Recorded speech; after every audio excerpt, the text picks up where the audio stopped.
Yannick, thank you so much for taking time out of your busy day to join me on the podcast. Thank you, Victoria. It's a pleasure to be here. Awesome.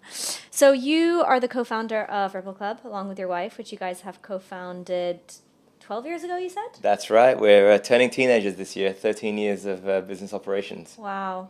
So, what was that? I mean, where did this all start? What was that transformation like? What were you doing before, and where did the idea come from?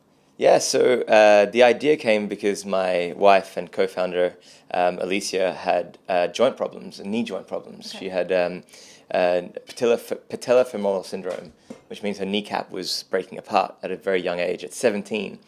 And she was given two choices: to go for knee surgery, knee replacement at 17 years old, can you imagine? Wow. Or go for painful injections for the rest of her life. Neither of those really suited her. Fair enough. And she was like, there's got to be an alternative to this. And the doctor was like, oh, you can go do aqua aerobics. And she was like, really? Aqua aerobics? Like grandma's in a pool, like lifting weights and all this? She's like, that's not really appealing for me. And at the same time, her mum was like, oh, you should actually come and try this aqua biking class. Yeah. It's high intensity, it's really fun, younger people, got great music. Come check it out. She had nothing to lose. She went from a stage of not being able to walk up and down stairs. Her bedroom was on the first floor. She was in so much pain that she had to take painkillers and injections to get through the day, to being able to 3 months later walk, do runs again, and be completely pain-free. That was the power of aqua biking. It changed her life. How does that happen? So the low buoyancy of the water Yeah. allows you to build muscle up again. That helps you kind of regain the strength you need to be able to alleviate the pain. So the problem is a lot of people get stuck in this negative cycle. Their joints hurt, so they can't exercise. They don't exercise, so they lose muscle strength. And because the more you lose muscle strength, obviously the worse your joints get, the more weight you put on, the heavier you get. So this negative cycle affects so many people. And she was able to break that cycle by regaining strength in her knees, therefore allowing her to move again and then do land-based activities again. Wow. Yeah. Okay. And so when you I mean, I guess you came up with this idea to a certain extent, as in there was a need, right? Mm. And were there other aqua biking places on offer, or? Well, so we moved to Singapore in 2010, and I actually worked in like a wealth management role for a couple of years. And I was in a really bad state because from a wellness perspective, I was working like a dog. I was earning a lot of money, but I was drinking, going out with clients. It was a really negative spiral, and I was working in wealth management. So I was talking about money all day. I was telling clients about money, and also ethically, I was doing things that I didn't really like, didn't sit well with me. So when your body is a disease, in dis-ease, you feel that, Yeah. and I didn't want that to continue. So when we moved to Singapore, after a couple of years of working in corporate, we were both looking for an idea. We're entrepreneurs at heart, and we were looking for an idea that we could bring to the future. And Alicia was complaining about the fact that there's no aqua biking in Singapore. And being an entrepreneur, I was like, there's an opportunity here. I saw, beautiful weather, loads of pools everywhere in Singapore, and no one was doing this aqua aerobics. Like, there was aqua aerobics in the traditional sense, but no one was doing real great aquatic fitness. And that's when we thought, okay, there's an idea here. We went and scoured the market for bikes, found the best bike manufacturer, shipped them over from Spain, got them into Singapore, and we started like playing around with the bikes. And we were like, okay, let's build a company. Let's do something great here. Because we knew that there were so many people who want to be active, but who just don't find that medium. And so we wanted to bring this revolutionary fitness technique to the market. How did that, I mean, was there uptake straight from the beginning? How was it received? We were profitable from day one. Oh, wow. Yeah, the market didn't know what happened to them. They were looking for this. Yeah. So if you take 100 people and you look at kind of 20% of that, so 20 people are fitness aficionados. They love fitness, they do it, they're all into it. 20% of people are like, nah, fitness doesn't exist. It's a fallacy. Health is a fallacy. 60% of people are like, yeah, I want to do stuff that, moves me, and I know that wellness is important, but I don't like the gym. Yeah. It's intimidating, it's sweaty, it's, gross. I don't like being indoors. So for most people, the gym is just not an appealing place, or they haven't found the community that vibes with them. So when we built the Ripple Club, we were really, okay, how do we start speaking to the 60 people who were in that middle portion, people who like to eat and they like to go out, they like to have friends, but they know that wellness and fitness is part of their lifestyle as well. How can we integrate that? And the Ripple Club is a way that we can integrate fitness without it feeling like fitness, but making them enjoy it. You're outdoors in an environment which is really supportive. The water supports your knees and your joints. And it feels like you're in a luxury hotel. So you're taking time out for yourself. And the majority of our clients, they don't take time for themselves. Women in general with children who just lack the time. So when you jump into the pool, there's no devices. Yeah. So it's 1 hour for yourself. Even if you're a busy mum, or if you're a busy professional, no one can email you. There's no WhatsApps. It is just a moment for yourself. So we were talking over breakfast about the importance of having this kind of why, this something that's carrying you through when you have challenges, when things aren't going as planned, when you're overcoming difficult times, whatever that might be. So what is it for you guys that keeps you going when things are hard, that larger why? Yeah, purpose is everything. I mean, in life in general, if we have a purpose-driven life, it changes the way that you vibrate and the way that you look at the world. And as a business, Simon Sinek, obviously, his viral video, it's incredible because it's true. When you start with why, it reverberates through you as an owner, as a business owner, as a leader, but also the employees that work with you. You all work towards a common goal. But for us, the why is personal. Alicia's story of overcoming patellofemoral syndrome, which means the kneecap was breaking down, being able to overcome that, being able to go from not being able to walk up and down stairs to being able to walk freely again and find joy in life. That was a huge turning point in her life. And that's what we've seen, we've been able to do for other people. And I mean, being able to see that firsthand, I love the service industry, but I love making a positive impact on people's lives. And when I see that, we're doing that consecutively over and over and over again, people literally, after class, come and thank me. They say, thank you for bringing this, because this is the only thing that I can do that allows me to move with freedom. So we're having a life-changing impact on people's lives. And no matter how hard the business may be sometimes, be it employees or financial situations, we come back to the reason why we started this business. And that keeps us going through all those difficult times. So finding that purpose has really been a big part of what keeps us going. What have been some of those difficult times over the past 12 years where you really had to kind of anchor back down to why it is you're doing this? There's been so many. It's countless. I mean, I've had people, employees leave. Yeah. I've had clients or bigger corporate clients. Because our business model, we work with hotels. I've had hotels that have told us that they don't need our services anymore. So the biggest thing is, the reality is, something negative will always happen, no matter what it is. And it can be professional, it can be personal. If you can change your mindset in life to look at the problem that happens, whatever it may be, employee leaves, let's say. Yes, in that moment, it's the end. That's it. You had so much, that employee brought so much value to your operations. You don't know how you're going to do it without them. The reality is they're gone. Okay, now, how can I accept this, deal with the situation right now? What can I put in place to make sure that the fire is put out? Now, reframe my thinking. What is the positive that's going to come out of this? And it might not happen in the next week, month, year. But if you change the way that you're looking at things and you try to find the positive that's coming out of that situation, you will find the positive. Mm-hmm. And it's happened with us. We've had employees leave and they were great. And it wasn't, because they're bad blood. It was just they were moving on with their life. We didn't know what to do in that sense.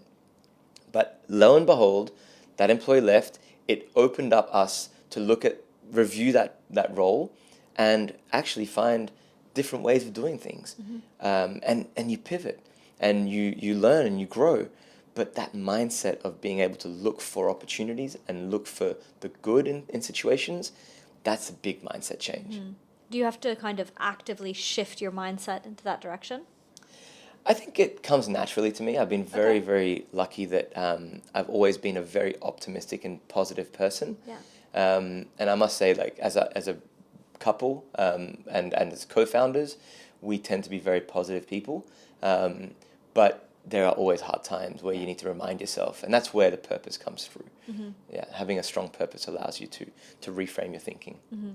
So it's basically looking at what positive can come out of this, going into more of a positive reaction rather than dwelling over what happened, essentially, Yeah. and then reconnecting with the purpose. Exactly. Yeah, you've summarized it.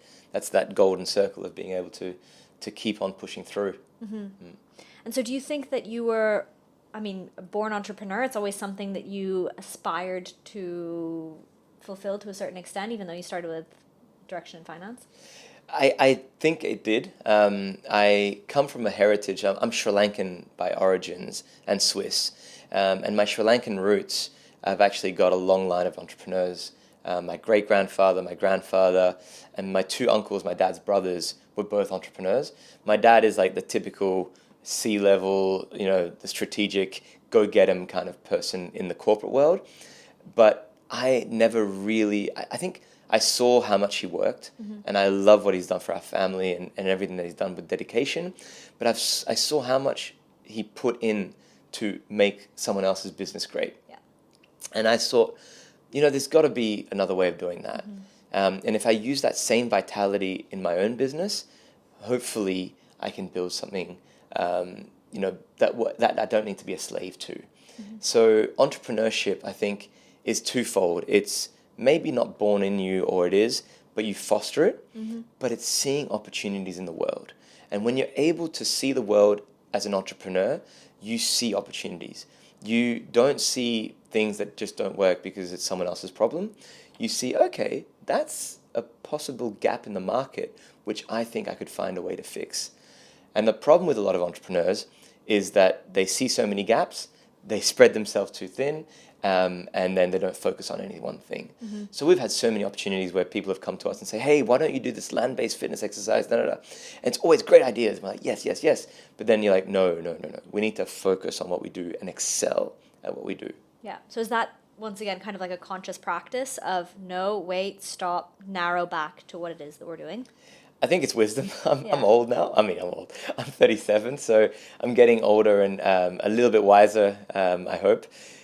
And when I was younger, in my 20s, I was all for it. I was like, give me anything and I will make it happen. Yeah.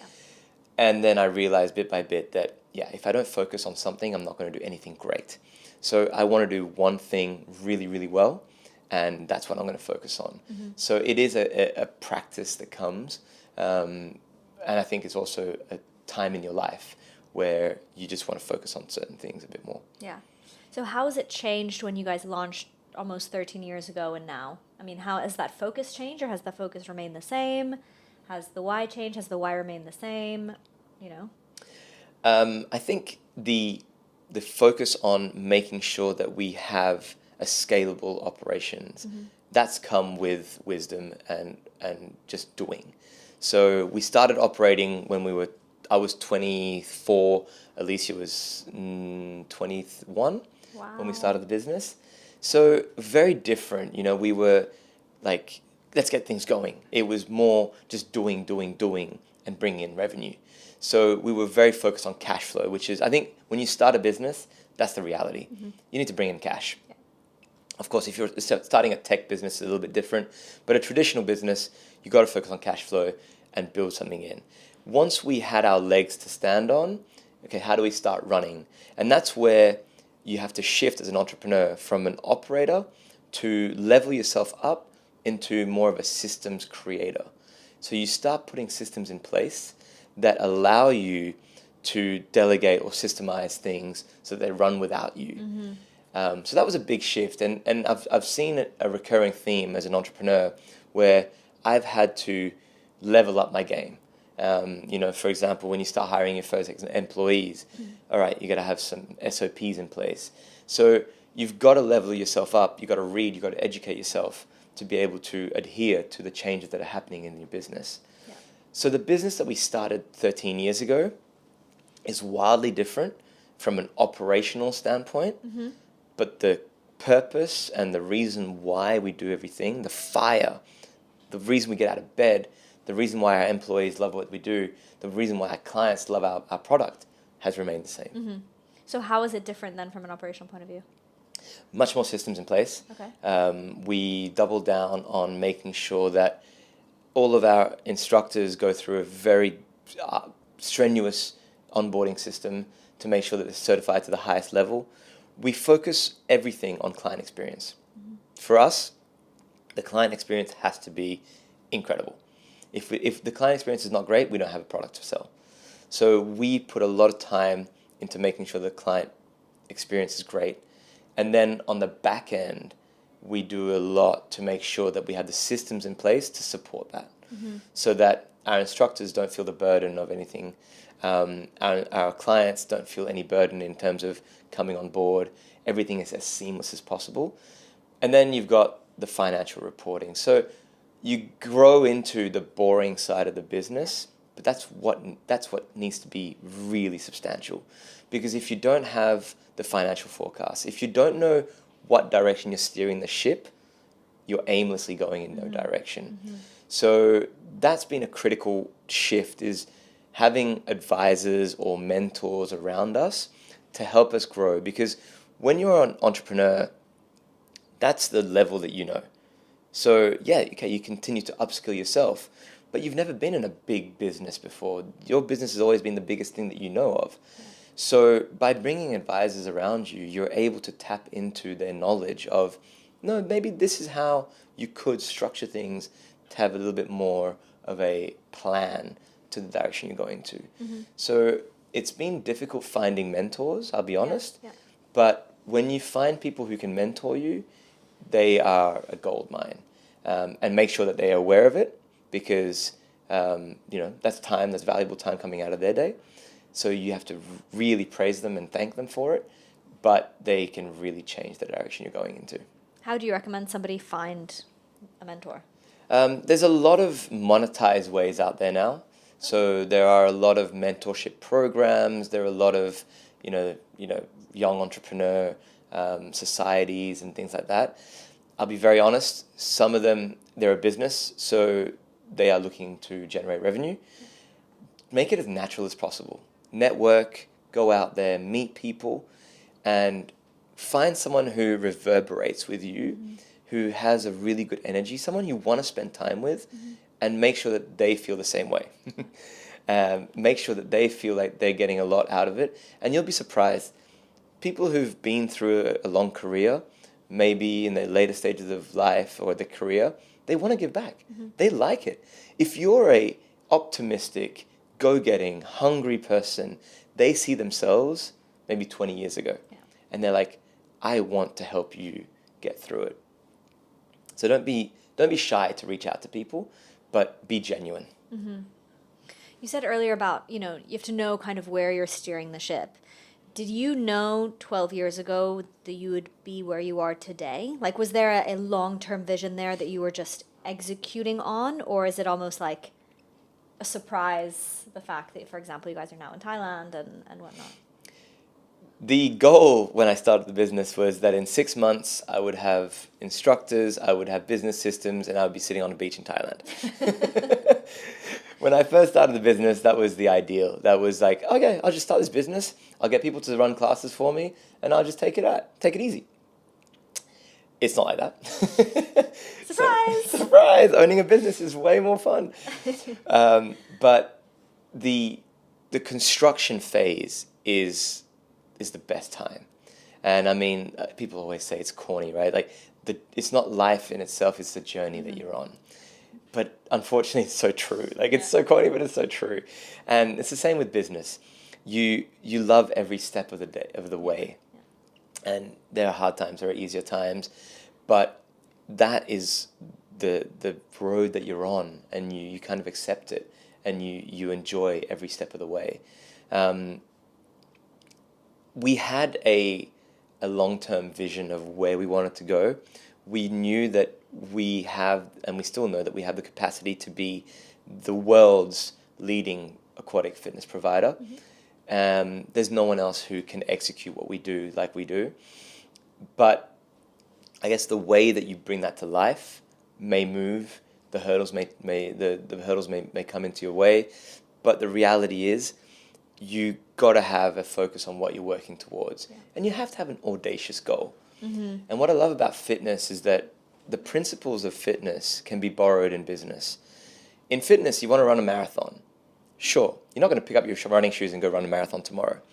You have to have goals that you can work towards, that you can check off. And it's the same in business. You need to have certain steps that you're willing to go through to be able to get to that phase. So you can borrow a lot of the tools from a fitness perspective and also from a mindset of fitness to bring that back to the business world. Such as? Goal setting is the number one thing. So have your audacious goal, break it down into how you're going to get there, and make smart goals, right? So make sure that it's measurable and that you can give yourself a target to hit to, and make sure that you can really measure how you're getting there. And now that I've got a bigger and bigger team, that measurable component is getting more and more important, because I realize that if something can't be measured, it can't be tracked. And same on your fitness journey, right? A lot of excellent PTs out there, they tell you if you can't measure it, it doesn't count, right? Macros, if you look at the weights that you're training with, all these things, even if you're a runner like you are, you've got to be able to hit certain paces to level yourself up. So the training program that you have is very specific to the goal that you're looking for. Same with business. You need to have very specific reasons why you're doing certain things to bring you to the right direction. So you might have a 1 year or 5 year roadmap, but that seems like it's impossible to get to sometimes. So some people running a marathon, it seems impossible. But then you break it down into smaller goals and you feel like you can get there. And then from a mindset perspective, we can borrow a lot from fitness, because sometimes you feel like you're standing still, you're not moving anywhere.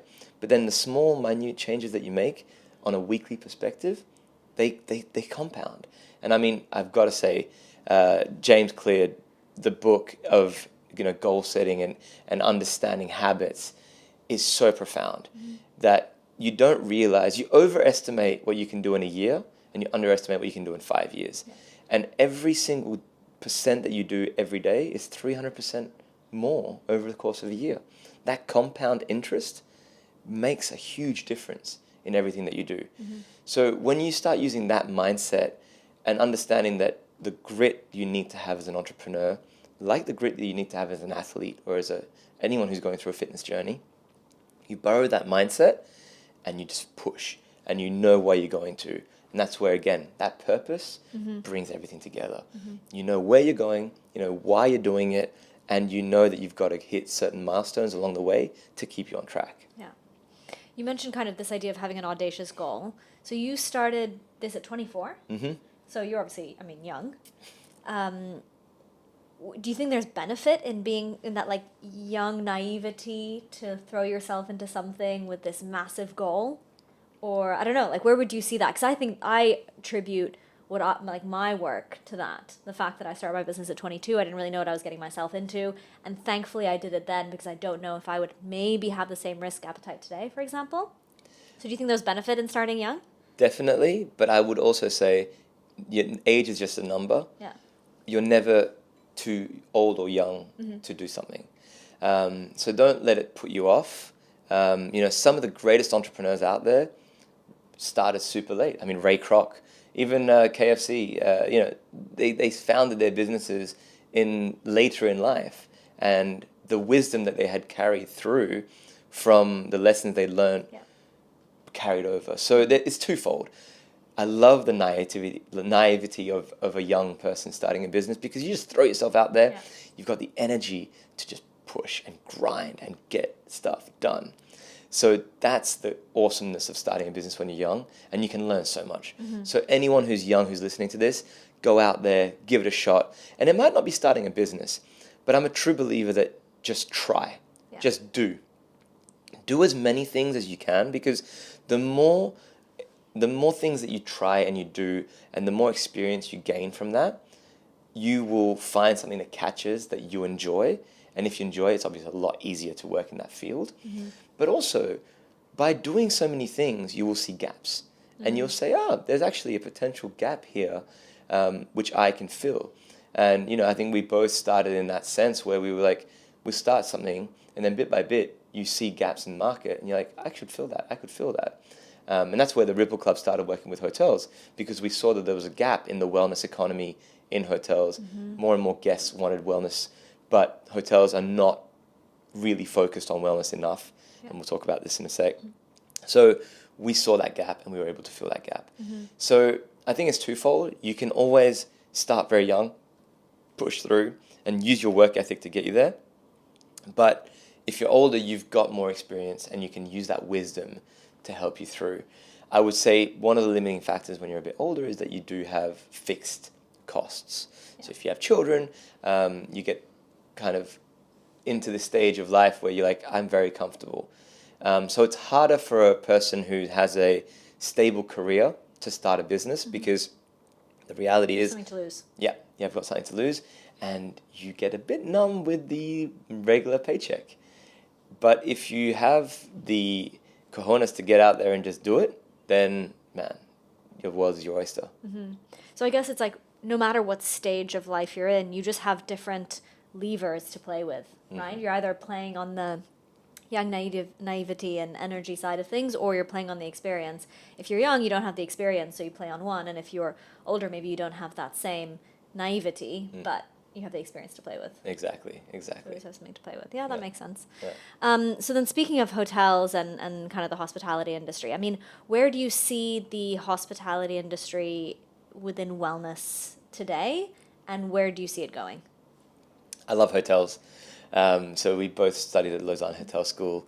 We love, and we can attribute so much of our success to the curriculum that we went through, because it's such a broad curriculum, teaches you so much about business, but it also teaches you a lot about the emotional intelligence of being a good manager, which I think no other business school has been able to replicate.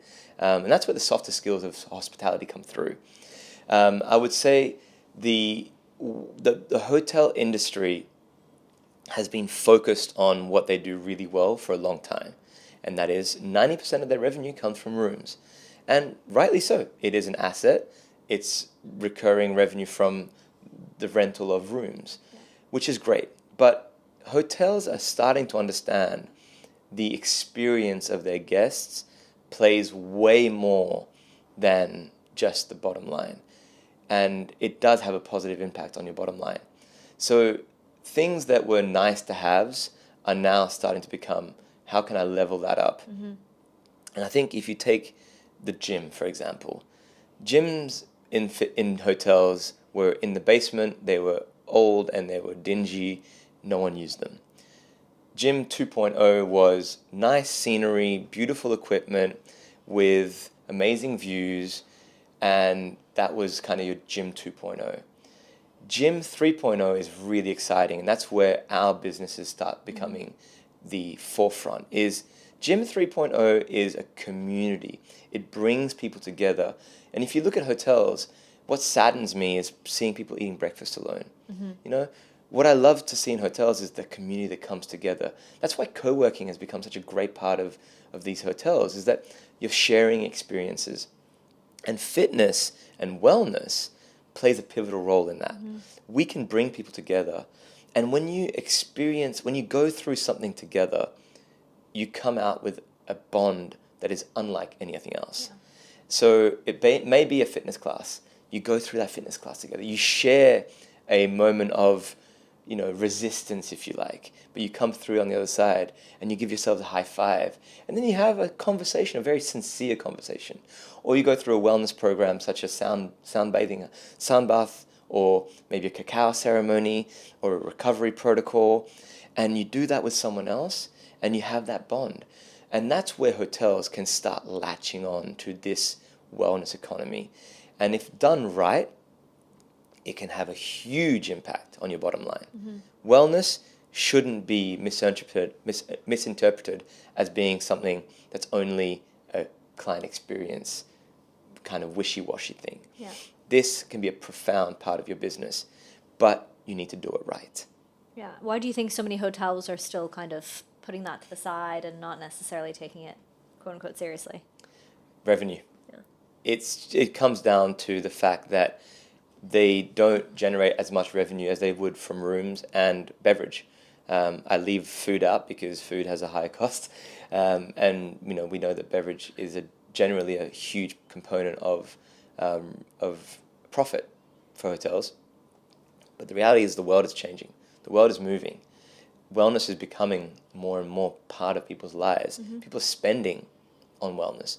So if you are able to pivot and be part of that, I'm not saying that you have to disregard food and beverage completely and rooms completely, but just be aware that the wellness component can be a really, really integrated and integral part of your facilities. And this doesn't need to be just resorts. People love going on retreats, but retreats are quite oversaturated, as you've talked about in your previous podcasts.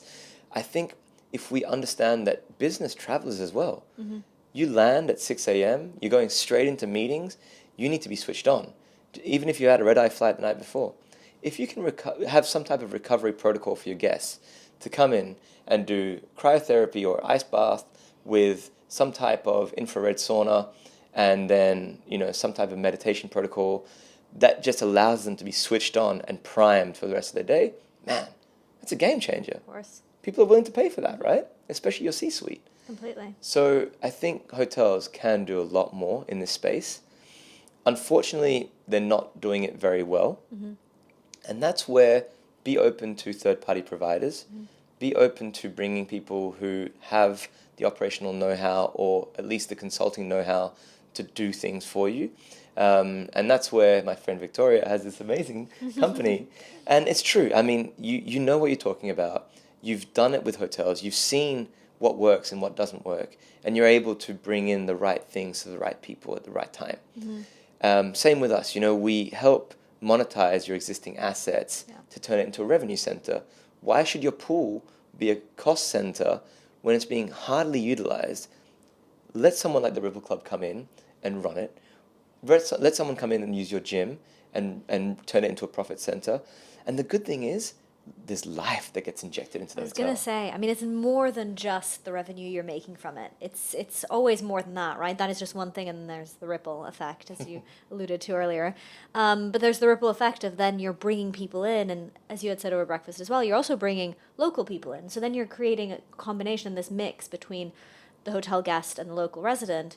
And then your hotel becomes a place where local residents come, and then they go there for a coffee, for a meeting, for a whatnot. They discover the space, and there's life, there's rotation, there's movement in it that goes so much beyond, even the revenue they're making from a session. Exactly. And it's funny that you say that because Accor actually brought out an initiative called Accor Local. So I'm not sure if you ever heard of it. It is, I think they're still running it, but they never really implemented it as much as I would have liked them to.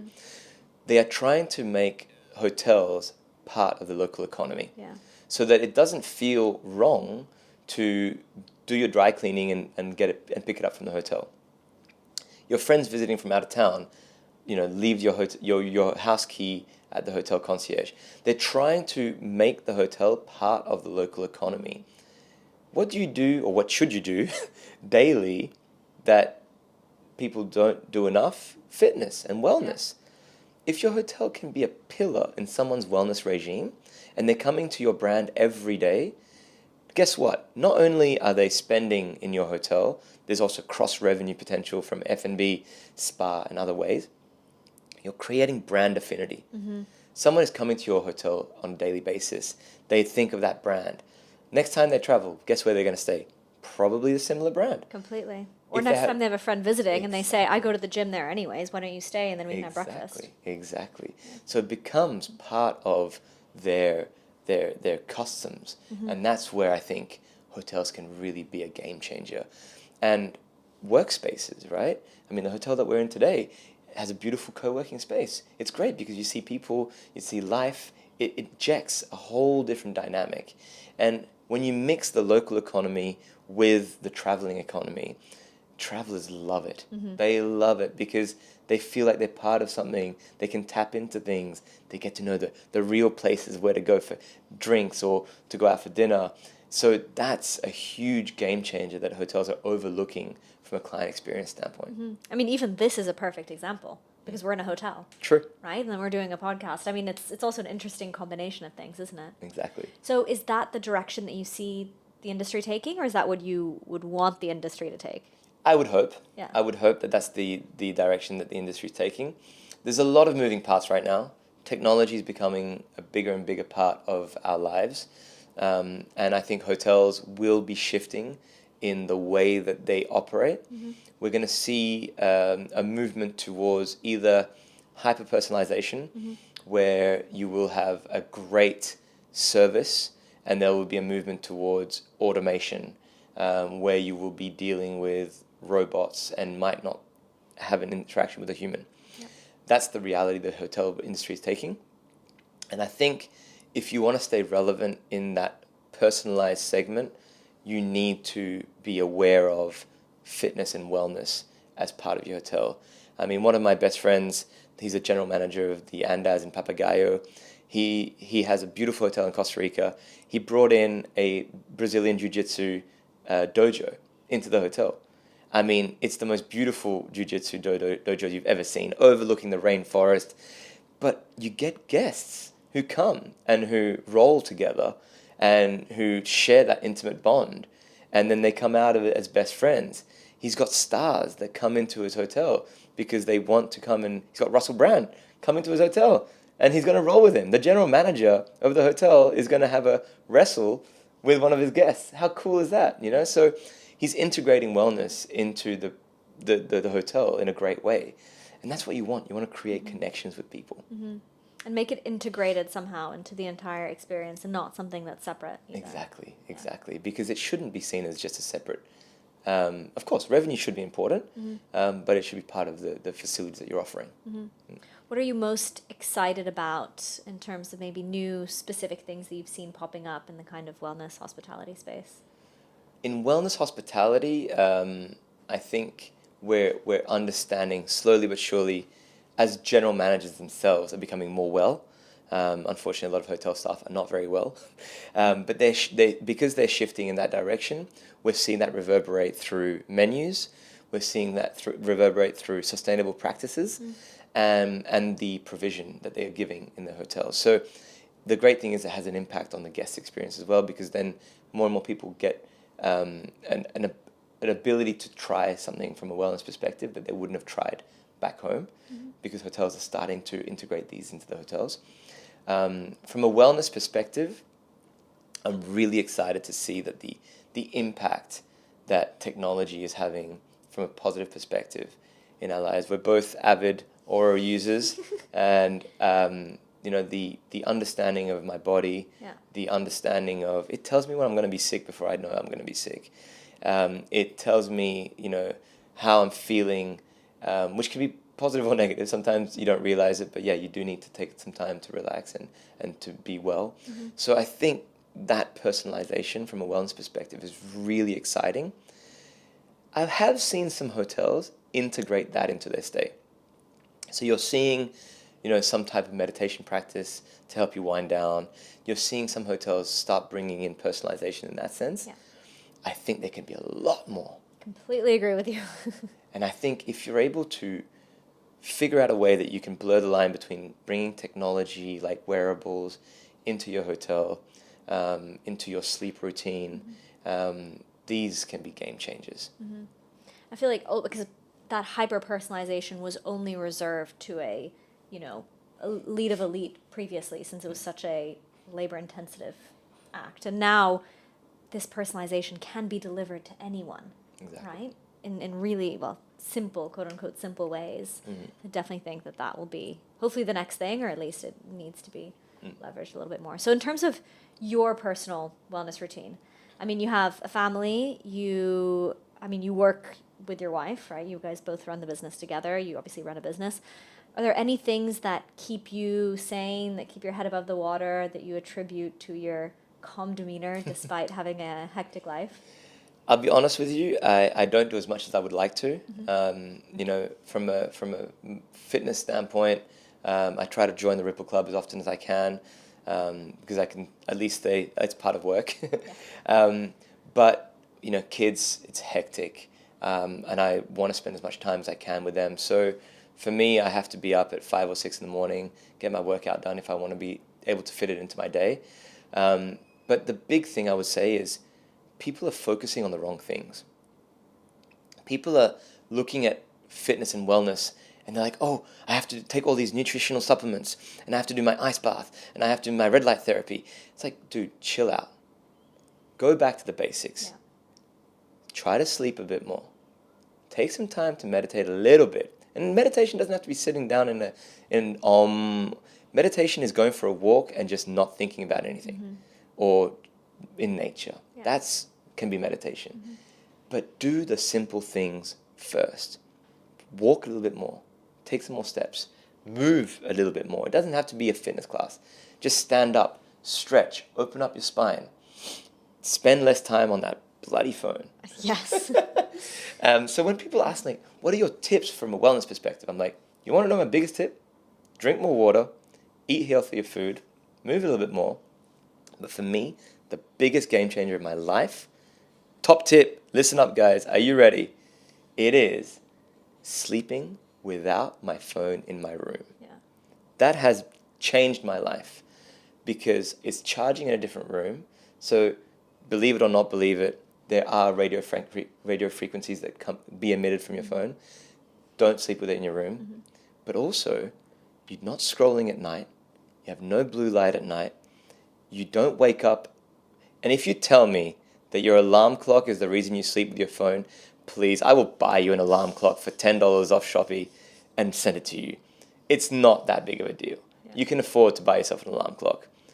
Don't let your phone ruin your life by having it as the last thing you go to sleep with and the first thing you wake up to. Completely. Please take some time for yourself. That is the stuff that I'm saying, the basics that you can do that cost nothing but will have a huge impact. It doesn't need to be your fitness classes. It doesn't need to be your red light therapy. It doesn't need to be your ice baths. All of this is great extra stuff. Do the simple stuff first. And that's what I try to do. From my personal standpoint, I try to be as pedantic as I can with my nutrition if I can. If I know that I can't get to the gym as often as I would like to, eat a bit less. Fast a little bit longer. It's hard, but I like it. Then I try to move as much as I can. Yeah. Oh, there's an elevator or there's an escalator. Take the stairs. 2 flights of stairs is not going to kill you. Get a little bit of a burn in your legs. But, all these things, like I was saying before, James Clear, right? They stack up. That 1% that you do extra stacks up towards the end of the year. Yeah, 100%. I could not agree with you more. One thing that gets to me is people who are one of the gyms that I go to has an escalator to go to the gym, in the gym, and people are on their phones stood on the gym riding the escalator to go work out, and I'm like, wouldn't you save a lot of time if you just climbed the stairs everywhere you went, But there is a psychological element that the simpler things seem less efficient to us, so we would rather spend more to go do a cryotherapy session, but sleep less, for example. Would rather take nutritional supplements. Yeah. Because it's that pill that you think is going to change your life. I'm sorry to break it to you. The NMN that you're taking right now to live longer has a minute impact compared to moving and eating and sleeping and drinking water. People don't appreciate how important water is. And not all water is equal, but at least drink some water. Filtered water, of course, if you can. Oxygenated water, even better. There's different, and that's a whole other podcast, but just drink a bit more water. Yeah, the simple things. It's always the simple things. Exactly.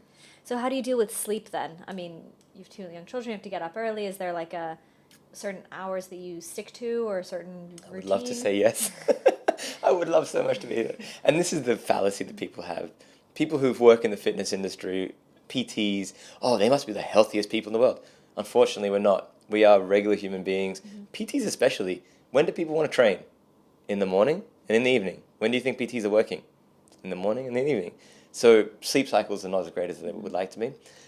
I personally really attribute reducing any kind of blue light. Try to read a book or something before going to bed. Don't be hooked to your TV. If you are going to, try to wear some UV blocking lights if you can. But don't do things that just mind numbing, because and people with children will always tell me, yeah, but I need an hour after my children go to bed to just decompress. I feel you. I'm a parent. I got you. But watching an hour of TV is not the numbing that you're looking for. Yeah. Take some time to read a book, go for a walk. That will do wonders to you. So I would say that the healthy habits from a sleep hygiene perspective, it's maybe not the amount of sleep. Of course, it has a huge impact. If you can, 7 hours, 8 hours, if you really can, perfect. What I found with Aura is that even 8 hours of sleep is not enough because you're awake some of the time. So you need to be getting 9 hours is not of 8 sleep. hours. That's what I've learned. But if you can do simple sleep hygiene before and when you wake up, it can change your day. Another thing that I've really, really changed my life is in the morning, lying in bed, thinking of 3 things I'm grateful for. And it doesn't need to be crazy. I'm grateful for the roof I have over my head. I'm grateful that I can wake up next to a loving partner. Or I'm grateful that I can sleep in a comfortable bed. Simple things that you can be grateful for. It changes your energy throughout the day. Because you're going into the world from a perspective of positivity. I am grateful for these things. And it re-energizes you. And we were talking about it earlier.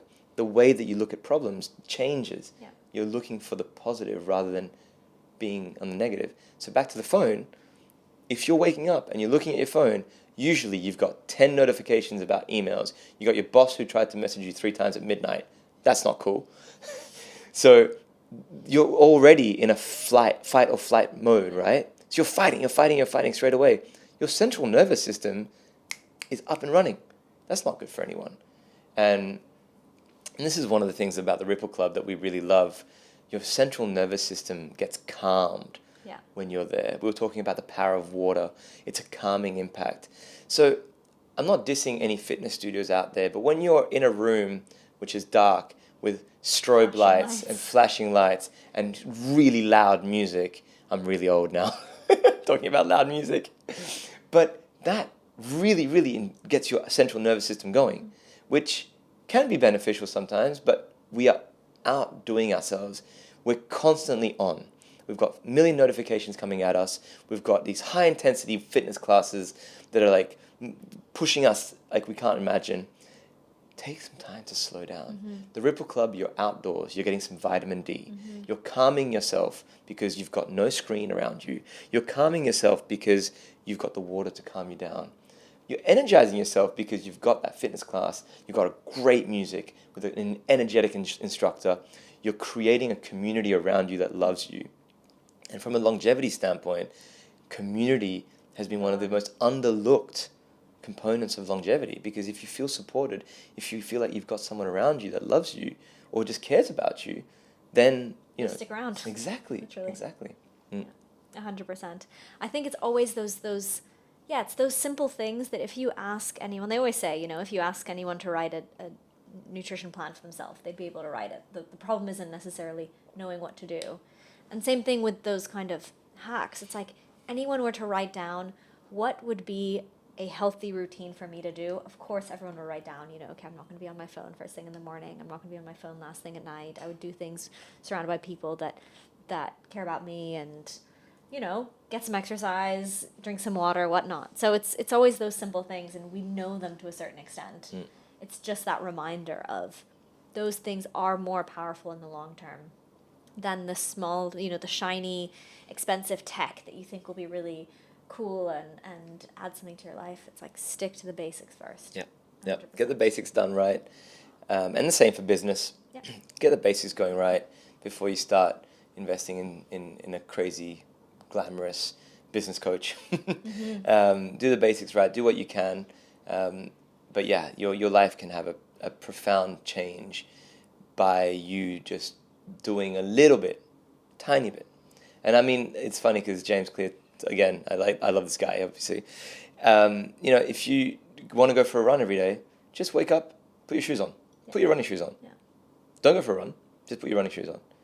But once you put your running shoes on, then you're like, well, I've got my running shoes on. I might as well go for a walk or a tiny run. 5-minute run. And just tell yourself, I'll go for a 5-minute run. And then after 5 minutes, see how you feel. Oh, might as well go a little bit longer. And it's breaking down those goals again, right? We tend to think that we can do the audacious, huge goal without remembering that a little bit every step really has a big impact. 100%. Always little step, little step. So what excites you the most about the future of the Ripple Club at the moment? We want to have a positive impact on 1 million people's lives. So we are excited to really change the narrative of fitness. The people who need us the most are the people who need wellness and fitness the most. But they are also the people who are being completely underrepresented in the fitness scene. You look at every gym out there, it's all about body transformation. It's all about rah-rah, six-pack, change your life, change your body, which is great. For people like you and I, that's fantastic. For the reality of people, they find that intimidating. They don't attach themselves to that. So I'm really excited about being able to change the world for people who need it the most and bring wellness and fitness as part of their lifestyle. I recently got asked, what was the biggest impact you've had on someone's life that you didn't think would be the fact through the Ripple Club? And it stumped me for a little bit. I was like, what do you mean? Like, we obviously have fitness. So physically, we've changed so many people's lives. And I realized one thing that people tell me that I had never thought, I get so many women especially who thank me for bringing the Ripple Club to them because it's changed their self-esteem. Wow. They believe in themselves. They didn't think that they could achieve certain things, but thanks to the Ripple Club being able to physically see what they can accomplish, mentally it's changed their lives. So emotionally now, they believe in themselves. And you see it in the way they talk. I have a chat with them. They come in like, a little bit scrouched up, a little bit down, a little bit, and then I see them come and transform and become this beautiful woman who believes in herself, who stands tall. And that's the impact that I want to continue to foster throughout this world. One of the reasons I got into the fitness industry is I believe people have an innate potential within themselves to do great things. Nothing makes me more annoyed than seeing people not achieve the greatness that they can. And through fitness, through understanding the power that they have inside of them physically, it goes into their mental. And when it transforms their mental well-being, man, people are unstoppable. And I love seeing that in people. And it changes their identity. I'm assuming a lot of those people, maybe they go in with, oh, I should exercise, but I'm not disciplined enough. I have this problem, or I have this injury, or I have whatever, I just can't stick to it, or I'm not fit enough, or whatnot. And then it changes their identity. All of a sudden, they are the person. Oh, you go to a workout class, twice a week, every single week, or whatever that might be. It changes their identity. They become somebody who does move, who engages in all of that. Exactly. People who are fit, everyone just thinks, oh, you were born like that. It's like, no, it becomes part of your identity. Yeah. Was I an early morning person? Hell no. My parents struggled to get me out of bed in the mornings, like most kids. But I read the 5 a.m. Club. Highly recommend it if anyone hasn't read it. And I decided to wake up at 5 a.m. for a month and realized that, yeah, I can do it. It's not that hard. I don't like to wake up at 5 a.m. anymore. But, 5:30, 6 a.m. I love being up before the sun rises because mentally I'm winning. Yeah. I'm up before most people are still in bed. And I love the calmness of the morning. Yeah. I love seeing how calm the world is. It just allows me to reframe my thoughts and gather myself before getting out for a really busy day. Yeah, completely. It's all about that change. When you can change who you are, and then you have that flexibility of, you learn that you can change your identity. So there's nothing you need to hold yourself on too tightly, right? If there's something that you're not good at or something that you innately struggle with, you can work on that. You can change it. I think that's a big struggle for a lot of people, especially entrepreneurs. And whenever I meet a budding entrepreneur, they tell me, oh, what's your biggest secret? I'm like, the hardest thing is look in the mirror and think about what you're not good at. Because if you can take your ego away, strip your ego away, and just understand what you're not good at. Because usually what you're not good at is not what you enjoy. Mm-hmm. And if you try to push against that, there's no point. True. Surround yourself with people who like that and who are good at that, and then build something great. Most people who start their companies just push without taking a moment to reflect on what they're not good at. It's okay. You can't be good at everything in the world. Mm-hmm. But have that truthful talk with yourself, and then surround yourself with people who will fill those gaps. And that's going to really empower you and feel like you're giving your best because you're doing what you enjoy. But it's also going to make you feel empowered because you've got people you can rely on who are good at the things that you're not so good at. And we often have this thought, if I don't like it, it's because no one else likes it. No, like there are people in the world who actually like, doing accounting. Loads of them. Mm-hmm. And so you can find those people. Baffles me. Baffles me. I'm with you. But there are people who enjoy it, and so that's great. And what's difficult with that sometimes is that the things that come easily to us, because they're our strengths, we assume that they're easy for everyone because they're just easy. It's like, no, that's not easy for everyone. The thing that you're good at, that comes innately naturally to you, exploit that. It's not like everybody else will have that same ease. Yeah. And as a business owner, I can tell you, don't assume that everyone you employ is going to think the same way as you. Mm. You are in the position that you're in because you're unlike most people. True. And unfortunately, we have a tendency to think that everyone is going to have the same skill sets as us. That's not the reality. You need to make things as simple as possible so that a 15-year-old can run a McDonald's. That's why they've had the success they've had. Yeah. They've broken systems down to its most minute basic to be able to run them properly. So make things simple. Ask people to articulate what you've told them to do. Create specific and measurable tasks for them so that everyone feels like they are moving in a direction. Because if you don't have clarity into what people are doing, it creates a lot of ambiguity. I don't know what I'm working on, therefore I don't know what you're working on, therefore no one's working on anything. Mm-hmm. And it empowers the people you're working with. Absolutely. Right? Absolutely. And they're more likely to stick around, they're more likely to create a positive work environment. Exactly. So if we start wrapping things up a little bit, Yannick, what would be, let's say, a big opportunity that you see in the fitness space at the moment that you think that, I don't know, other professionals or business owners should really think about tapping into?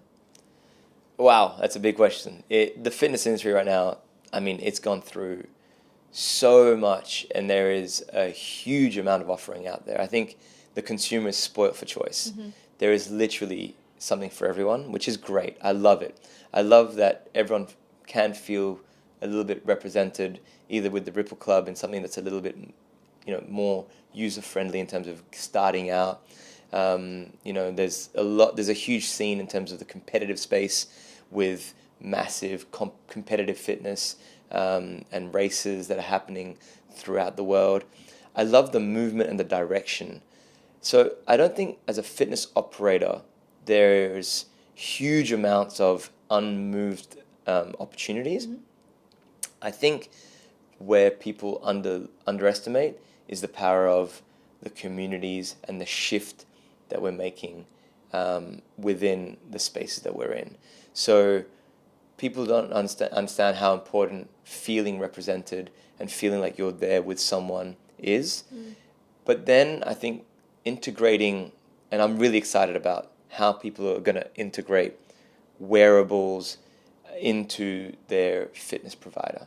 So I really am looking for, so if you're out there and you're listening to this and you have a way that I can integrate my users, my clients' wearables into our programming, which then helps them on a nutritional and a healthy habits perspective, please reach out. We are looking at different platforms which somewhat help us with that, but I think it also, because of the data, obviously is very sensitive.